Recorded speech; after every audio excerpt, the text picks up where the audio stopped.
First, let me ask if there's any validity to that report. And the reason I say that is because CNN put it out first and said sources say. Anytime CNN says sources say, I always like to hear it from someone else. Are you hearing from your contacts, the Pentagon, that Iran has in fact put out stuff to try and blow up commercial oil vessels? Well, intelligence is usually the first casualty on the battlefield. We've got to give the military time to see if there's any validity there. We have decimated their Navy. In fact, we've increased their submarine force, is what you can say. They're all underwater now. We all knew, and it was a primary objective to secure the Straits of Hormuz, for which 20 to 25% of all LNG and crude oil travel. We knew that was essential to the global energy markets. So we've secured it at this point, but to that, we've got to give the military time to validify it. Sorry. Okay. All right.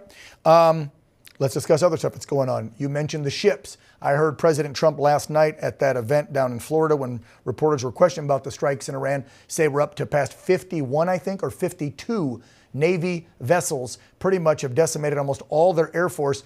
Pretty much all they have left, Mike, is what? Rockets, some ballistic missiles, and drones. Yes, and this is where the hunter-killer operations continue, or what we call full spectrum kill chain operations.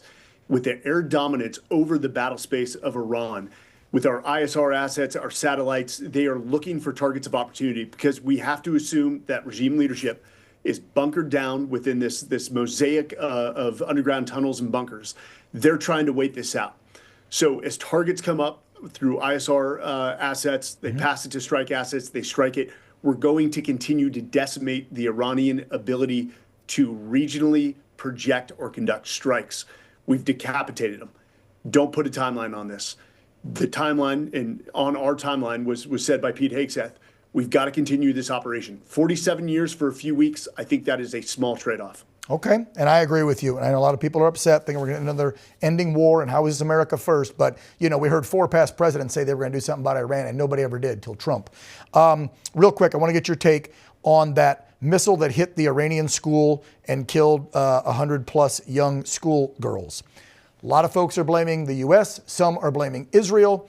I saw someone break down video of one of the missiles, and it appeared to originate from Iran, and the smoke trail then appeared to have it come back down in Iran. We know when they started striking Israel after the war in Gaza, that missiles they would fire, because their systems are nowhere near as sophisticated as ours, would misfire and hit things in Iran or hit even in Gaza, and then they tried to blame it on other people when they were firing at Israel.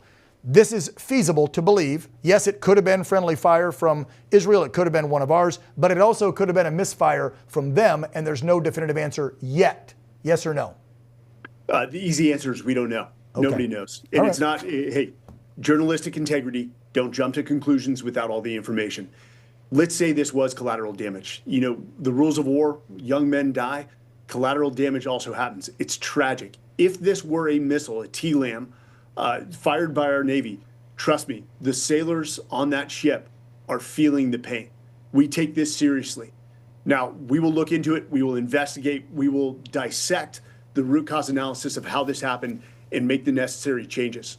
We don't take this very lightly. And trust me, if it was us, it was collateral damage. That is the nature of war, as tragic as it may be.